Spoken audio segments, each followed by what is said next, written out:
Hello students, in the last video we have learned about extension to functions of two variables and its various techniques. So now in today's lecture we will see about some properties of the two-dimensional discrete Fourier transform.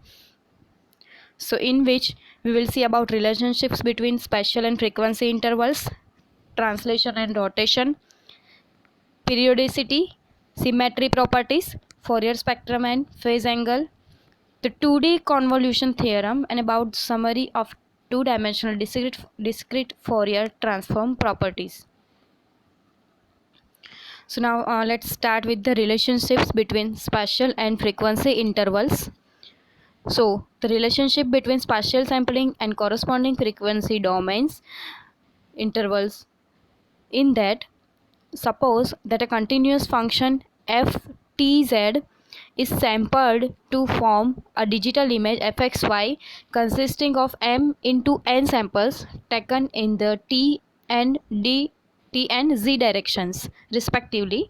So let del t and del z denote the separations between samples.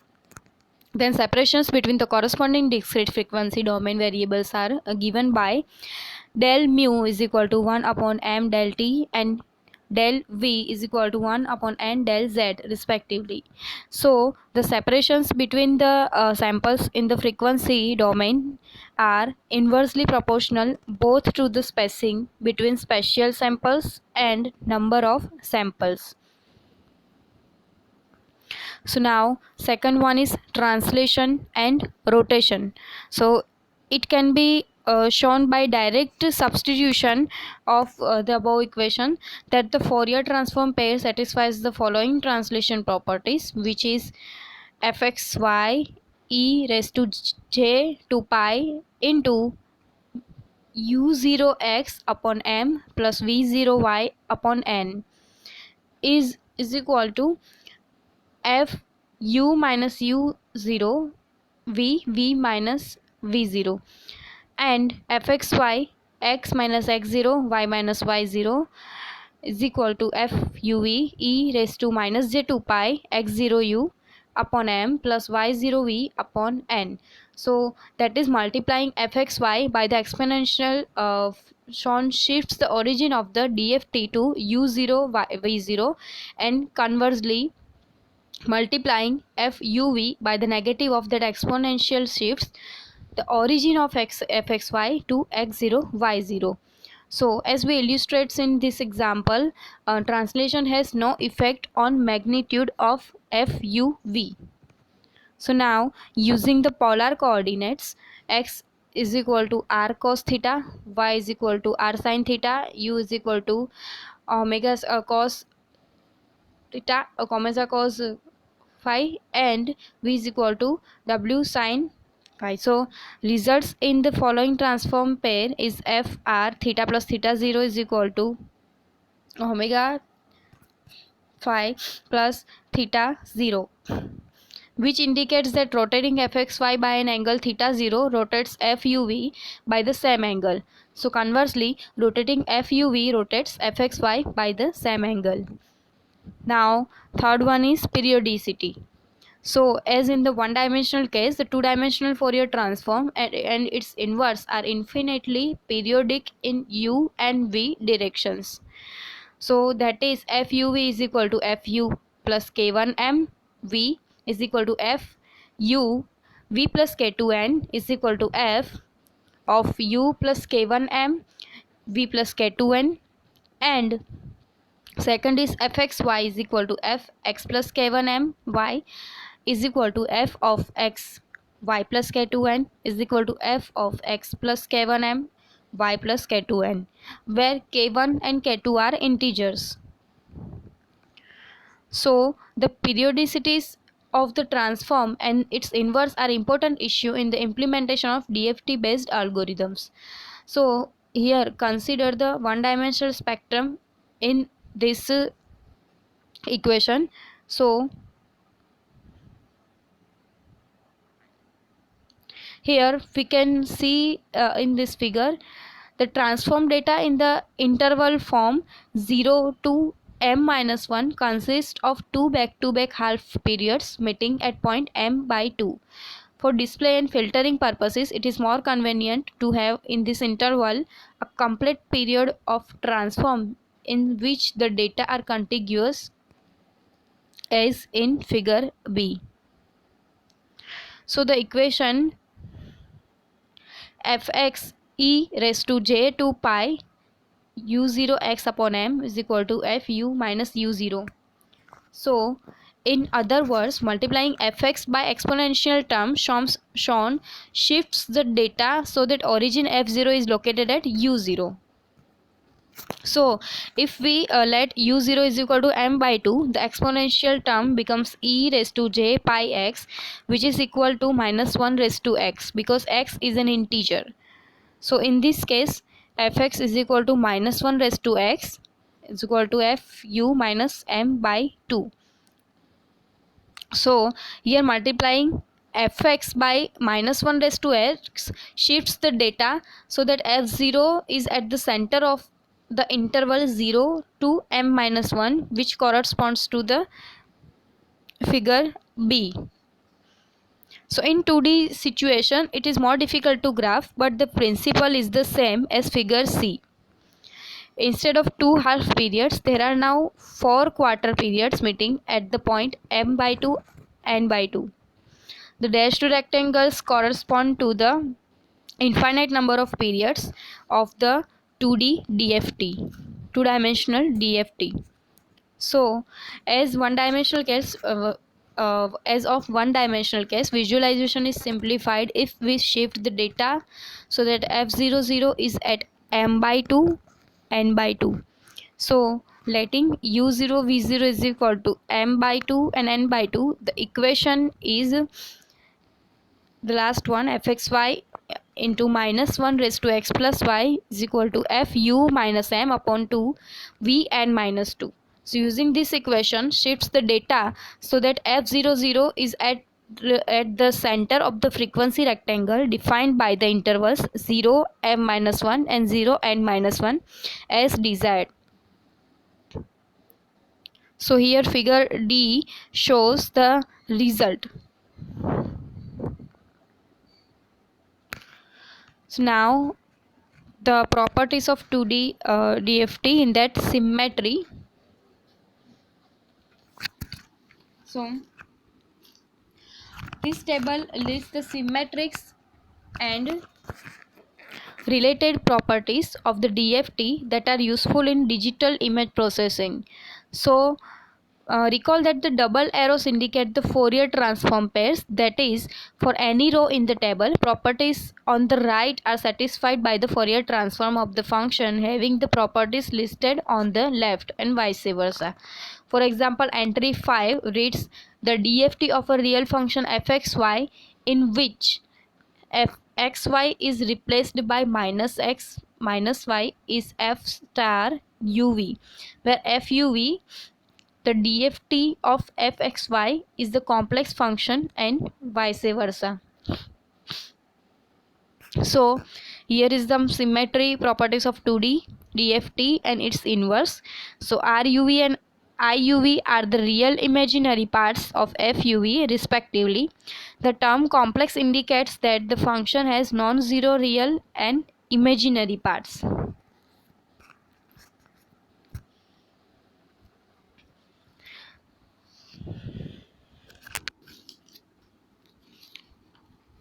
Now Fourier spectrum and phase angle. So the 2D DFT is complex. In general, it can be expressed in polar form, which is FUV is equal to mod FUV into e raised to j phi UV, where the magnitude mod FUV is equal to r square UV plus I square UV raised to 1 by 2. It is called a Fourier or frequency spectrum, and phi UV is equal to arctan IUV upon RUV. So in this phase, we recall from the above section that the arctan must be computed using 4 quadrant arctangent such as MATLAB's A10 into image and real function. So the power spectrum is defined as PUV is equal to mod FUV square is equal to R square UV plus I square UV. So as before, R and I are the real imaginary parts of FUV, and all the computations are carried out of discrete variables U is equal to 0, 1, 2 up to m minus 1, and V is equal to 0, 1, 2 to n minus 1. So therefore mod FUV, phi UV and PUV are arrays of size m cross n. So the phase angle is phi UV is equal to arctan I upon UV and R upon UV.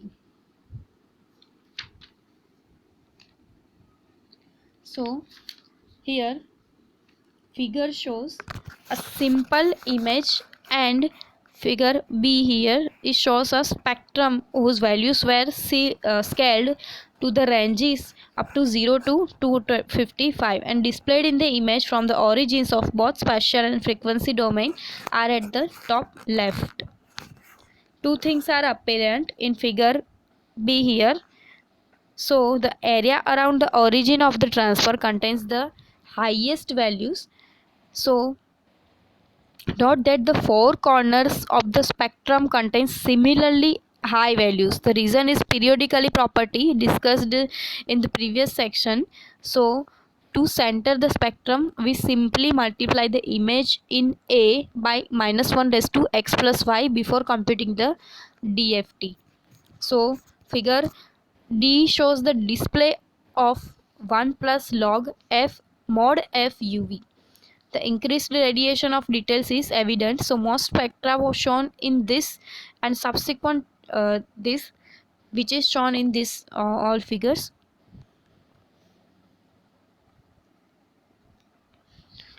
So the spectrum is in figure B is identical to the spectrum of figure D. So clearly the image is of here figure A and figure B are different, so their Fourier spectrum are the same. Then based on that equation, so their phase angles must be different. So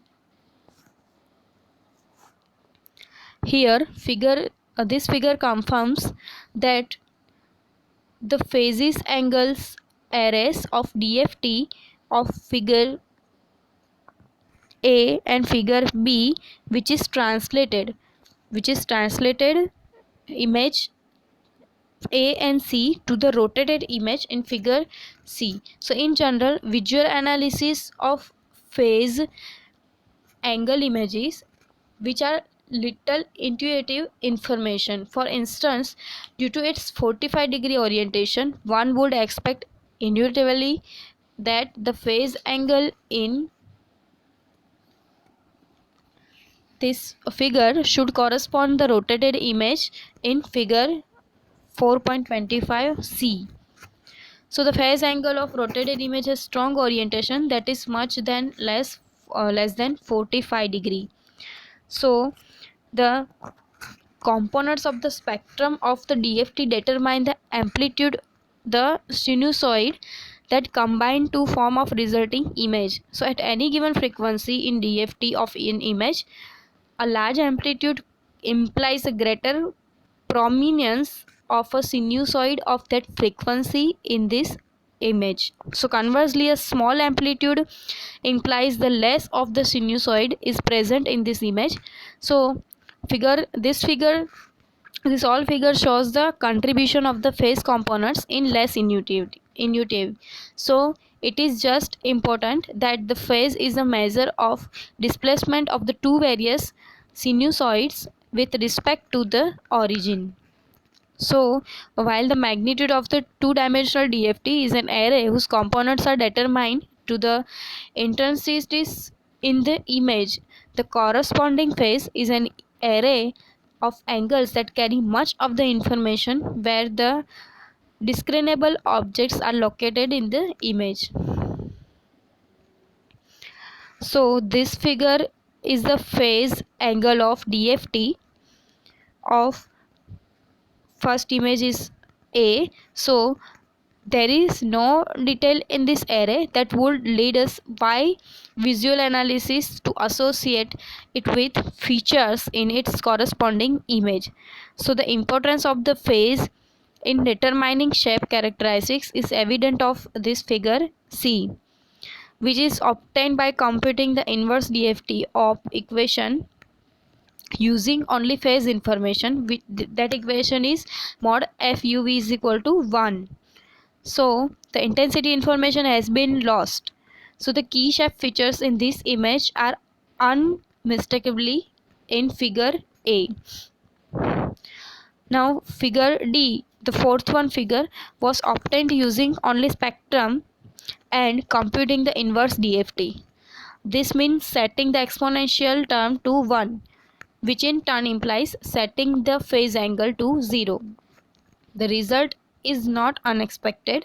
It contains only intensity information, which the DC term being the most dominant. So there is no shape information in the image because the shape was set to 0. And figure E and F, the dominance of the phase in the determining the feature content of an image.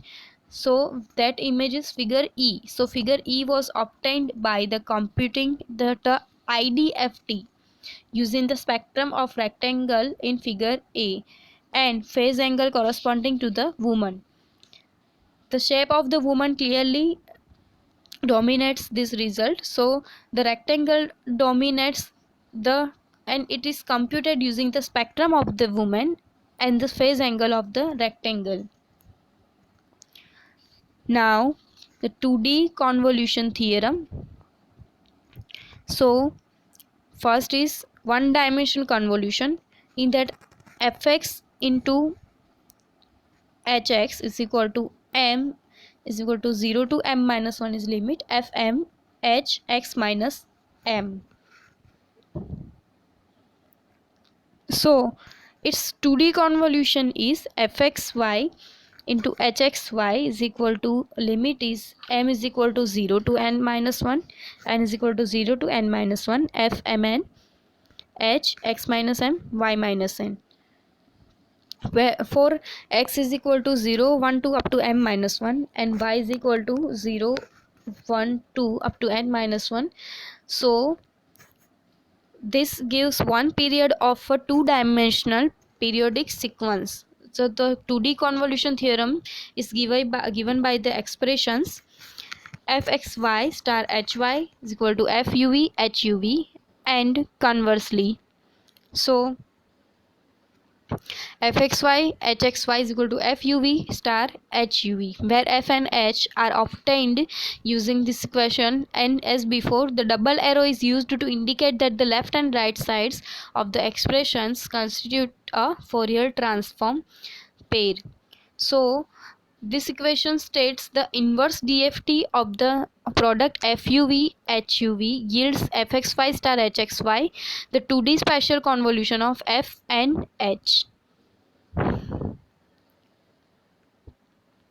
So because we are dealing here with the discrete quantities, computation of Fourier transform is carried out with the DFT algorithm.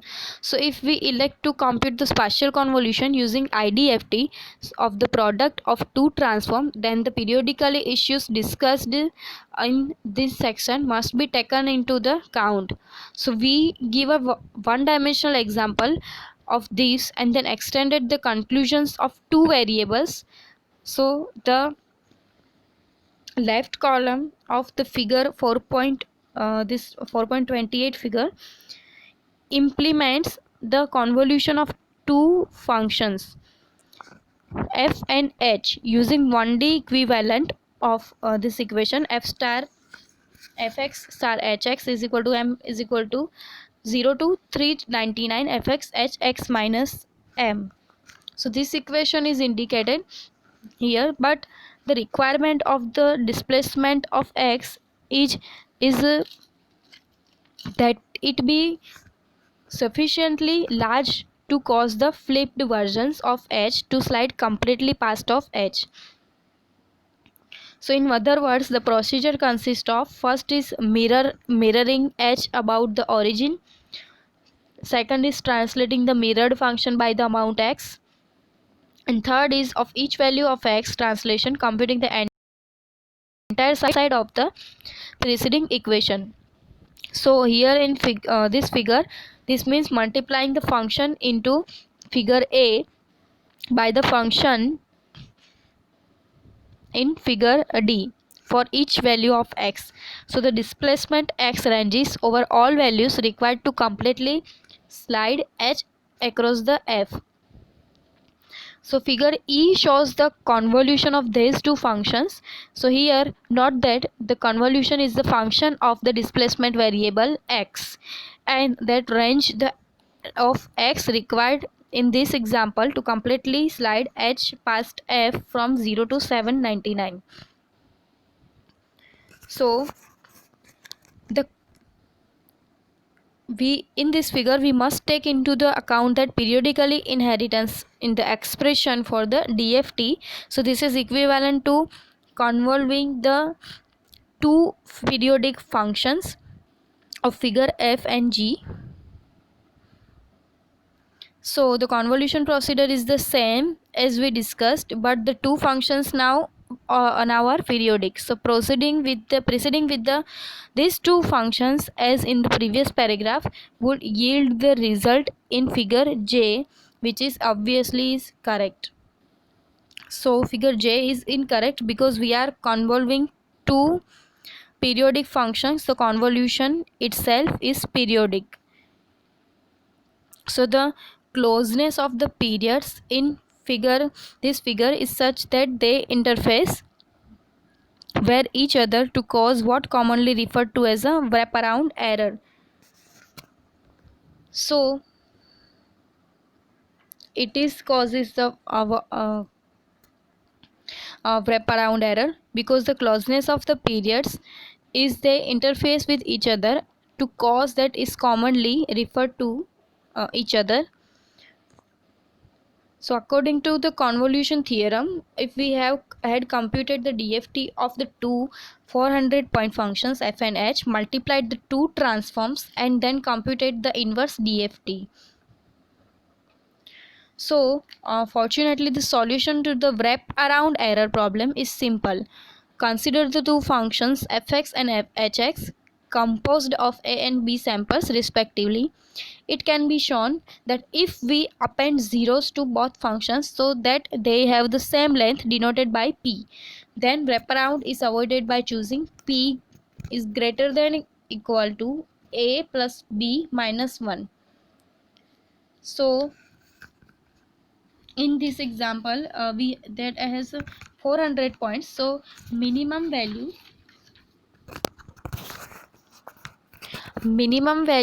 we could use is p is equal to 799, which implies that we would append 399 zeros to the trailing edges of each function. This process is called as zero padding.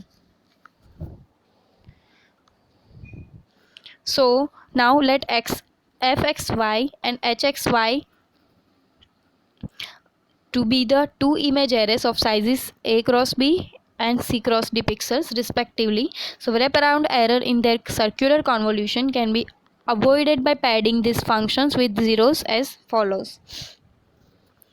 fpxy is equal to when 0 is greater than equal to x greater than equal to a minus 1 and 0 is greater than equal to less than equal to y and less than equal to b minus 1. At that time fxy, otherwise where a is less than equal to x less than equal to p or b is less than equal to y and less than equal to q, at that time it will 0. And hpxy is when 0 less than equal to x less than equal to c minus 1 and 0 less than equal to y less than equal to d minus 1, at the time hxy. And when c is less than equal to x less than equal to p or d less than equal to y less than equal to q, at that time it will 0. So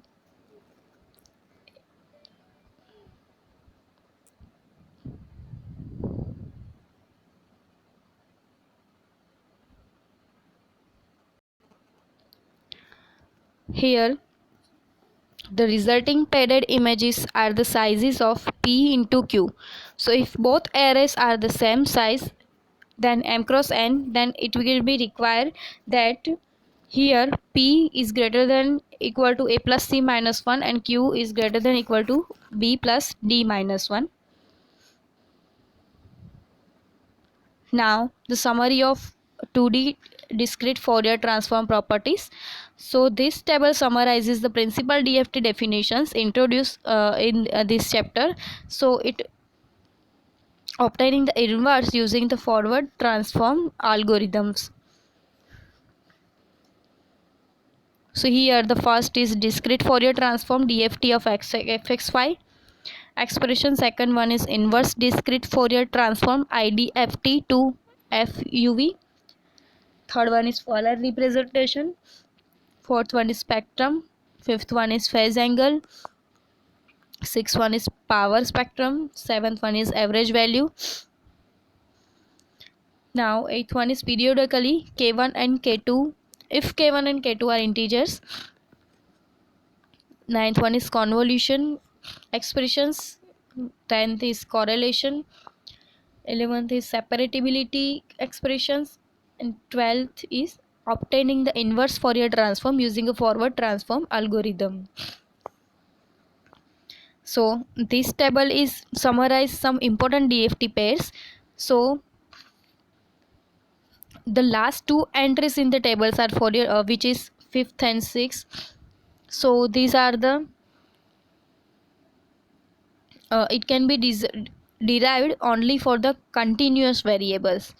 So we include them here because with proper interpolation and interpretation, so they are quite useful in digital image processing.